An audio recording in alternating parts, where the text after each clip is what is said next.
नमस्कार साथियों। तो हम लोग इसके पिछले क्लास में विभाज्यता नियम देखे थे और उस विभाज्यता नियम में हमने 2 का विभाज्यता नियम यानी कि 2 से हम लोग 6 तक का विभाज्यता नियम देख लिए थे। आज हम लोगों को देखना है 8 से विभाज्यता नियम। 8 से विभाज्यता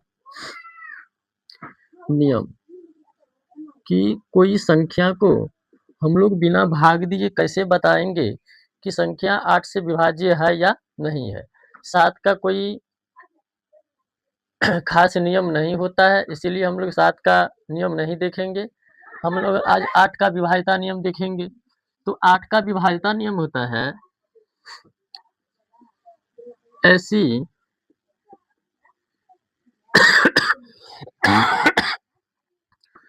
संख्याएं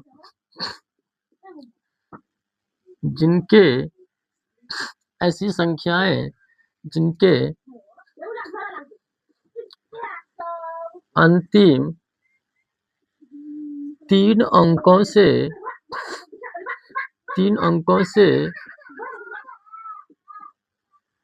बनी संख्याएं या बनी संख्या 8 से विभाज्य हो।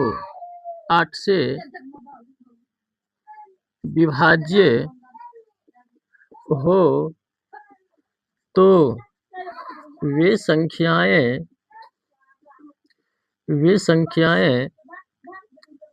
8 से पूर्णतः विभाज्य होगी। 8 का विभाज्यता नियम कहता है कि अगर कोई संख्या है और उस संख्या का अंतिम 3 अंक से बनी संख्या यदि 8 से विभाज्य हो जाता है तो संख्या भी आपको 8 से विभाज्य होगा। जैसे हम लोग 4 का विभाज्यता नियम देखे थे कि जिस संख्या के अंतिम 2 अंकों से बनी संख्या 4 से विभाज्य हो तो वह संख्या 4 से विभाज्य होती है। तो 4 और 8 का मिलता-जुलता है विभाज्यता नियम। 4 में है अंतिम 2 अंक और 8 का विभाज्यता नियम है अंतिम 3 अंक। 4 में अंतिम 2 अंक से बनी संख्या 4 से विभाज्य होना चाहिए और 8 में है कि अंतिम 2 अंकों से बनी 3 अंकों से बनी संख्या 8 से विभाज्य होना चाहिए। तो अब हम लोग इसका एग्जाम्पल भी देख लेते हैं।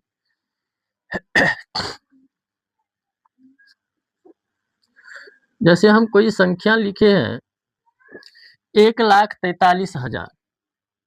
अब 1,43,000 क्या ये संख्या 8 से विभाज्य है या नहीं है, इसका हम लोग टेस्ट करेंगे। तो इसमें हम लोग 8 से भाग नहीं लगा करके हम लोग डायरेक्ट इसके 3 अंक को देख करके बता सकते हैं कि ये संख्या 8 से विभाज्य है कि नहीं है। तो इसका अंतिम 3 अंक क्या आ रहा है, तो अंतिम 3 अंक आ रहा है आपको 0 और 0 में तो आप किसी भी संख्या से भाग दे सकते हैं। तो आपको ये हो जाएगा, इसका भागफल हो जा रहा है 0। देखिए 0 में हम लोग किसी भी संख्या से भाग दे सकते हैं। 1, 2, 3, 4 डॉट डॉट से भाग दे सकते हैं। ये हम लोग 0 में किसी संख्या से भाग दे सकते हैं, लेकिन हम लोग 1, 2, 3, 4 डॉट डॉट भागा 0 नहीं कर सकते हैं। ये आपको अमान्य होता है। ये आपको तरीका गलत होता है और ये आपको सही, यानी कि 0 में हम लोग किसी भी संख्या से भाग दे सकते हैं, लेकिन किसी संख्या में हम लोग 0 से भाग नहीं कर सकते हैं। तो हम यहाँ कह सकते हैं कि ये 1,43,000 का जो अंतिम 3 अंक है वह आपको 0 है और 0 में हम लोग किसी संख्या से भाग दे सकते हैं। तो हम कह देंगे कि अंतिम 3 अंक जो है आपको 8 से भाग लग गया, तो ये पूरे संख्या में आपको 8 से भाग लग जाएगा। एक और एग्जाम्पल हम लोग देख लेते हैं इसका।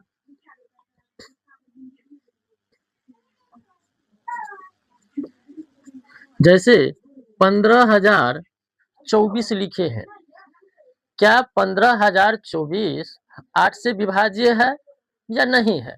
तो इस नियम के द्वारा हम लोग केवल 3 अंक को देख करके बता सकते हैं कि संख्या 8 से विभाज्य है या नहीं है। इसमें आपको 8 से भाग देने की जरूरत नहीं पड़ेगी। तो इसका हम लोग अंतिम 3 अंक देखेंगे। तो अंतिम 3 अंक हो रहा है आपको 0 है, 2 है, 4 है। तो अंतिम 3 अंकों से बनी संख्या बन गया आपको 24, और 24 में हम लोग 8 का भाग लगाएंगे तो 8 त्रिक 24 हो जाता है, 3 से कट जा रहा है, मतलब 15,024 का जो अंतिम 3 अंक है वह आपको 8 से कट रहा है। तो हम कह सकते हैं कि ये संख्या 8 से पूर्णतः विभाजित होगा। तो इस तरह से हम लोग और भी ढेर सारे उदाहरण दे सकते हैं। अब 8 के बाद हम लोग देखने वाले हैं 9 से विभाज्यता का नियम। 9 से विभाज्यता नियम। 9 से विभाज्यता नियम। अब हम लोग देखेंगे कि 9 का विभाज्यता नियम क्या है। आप जिस तरह से 3 का विभाज्यता नियम याद किए थे कि अंकों का योग 3 से विभाज्य होना चाहिए, 9 का विभाज्यता नियम भी वही कहता है कि संख्या के अंकों का योग 9 से विभाज्य होना चाहिए, तब संख्या आपको 9 से विभाज्य होगा। इसका भी डिफिनेशन हम लोग देख लेते हैं। ऐसी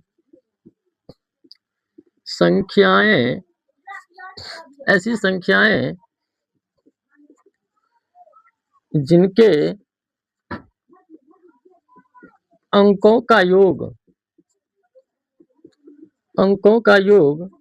9 से विभाज्य हो,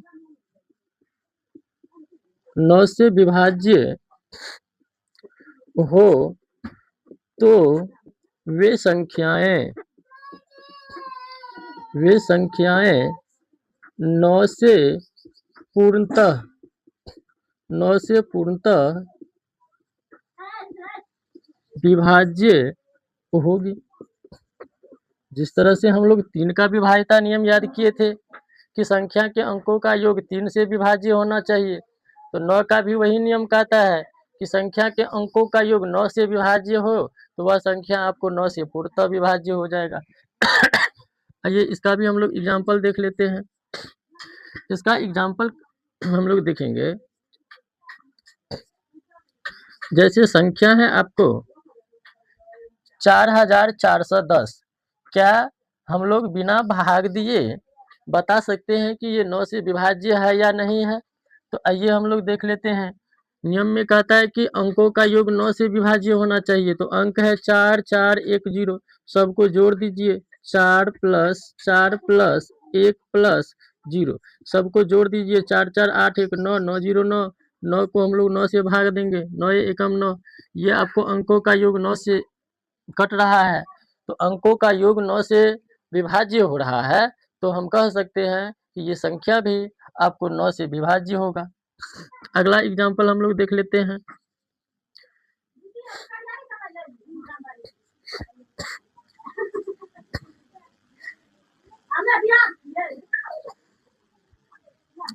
जैसे एक संख्या लिखे हैं हम कि 8244। क्या 8244 संख्या 2 से विभाज्य है या नहीं है? तो 8244 संख्या को हम लोग देख लेंगे। इसका अंक क्या क्या है? अंक है आपको 8 है, 2 है, 4 है, 4 है, सबको जोड़िए। तो 8 प्लस 2 प्लस 4 प्लस 4, तो अंकों का योग हो रहा है 10, 4 14, और 14 4 होता है आपको 18। 18 को 9 से भाग लगाएंगे, 2 मरतबे कट रहा है, तो आपको ये 2 मरतबे कट गया। मतलब अंकों का योग जो है, अंकों का योग आपको 9 से विभाज्य हो रहा है, तो हम कह सकते हैं कि ये संख्या भी आपको 9 से विभाज्य होगा। तो इस तरह से हम लोग इसका और भी उदाहरण दे सकते हैं। आइए अब हम लोग 10 से विभाज्यता नियम देख लेते हैं कि 10 का विभाज्यता नियम क्या कहता है। 10 से विभाज्यता नियम, 10 का विभाज्यता नियम है। 10 का विभाज्यता नियम बिल्कुल आसान है। 10 का विभाज्यता नियम कहता है कि संख्या कितना भी बड़ा क्यों नहीं हो, अगर उसके इकाई के स्थान पर शून्य है अर्थात 0 है, तो वह संख्या आपको 10 से पूर्णतः विभाज्य हो जाएगा। आइए इसका हम लोग नियम भी देख लेते हैं। ऐसी संख्याएं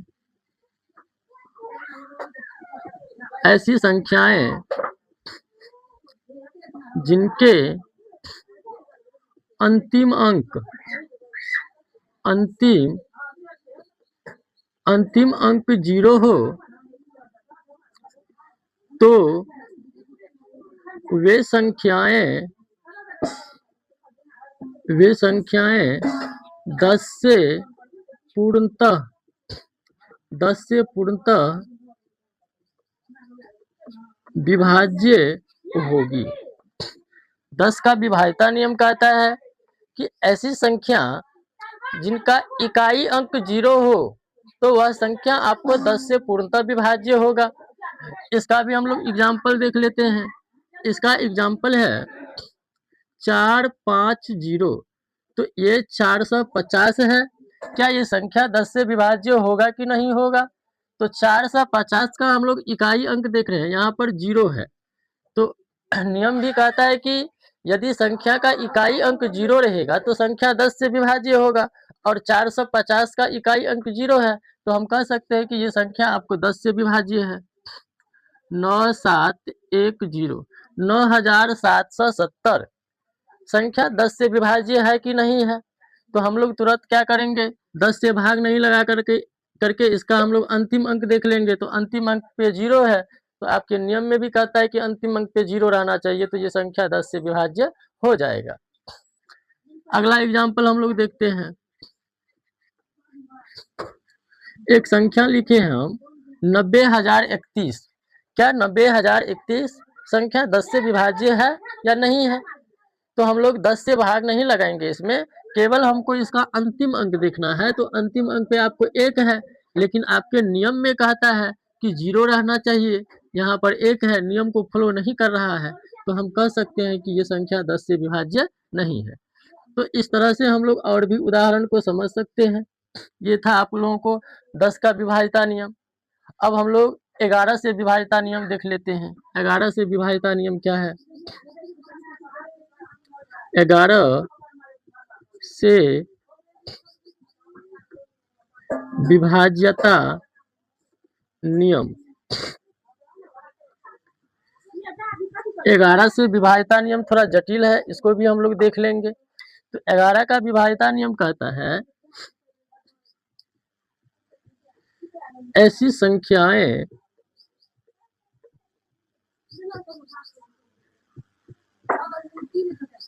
जिनके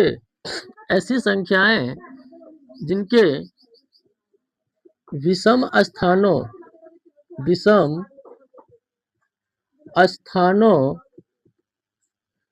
के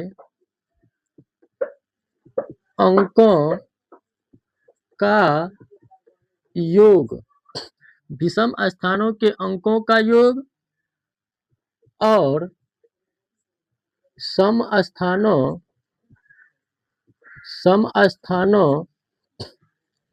के अंकों का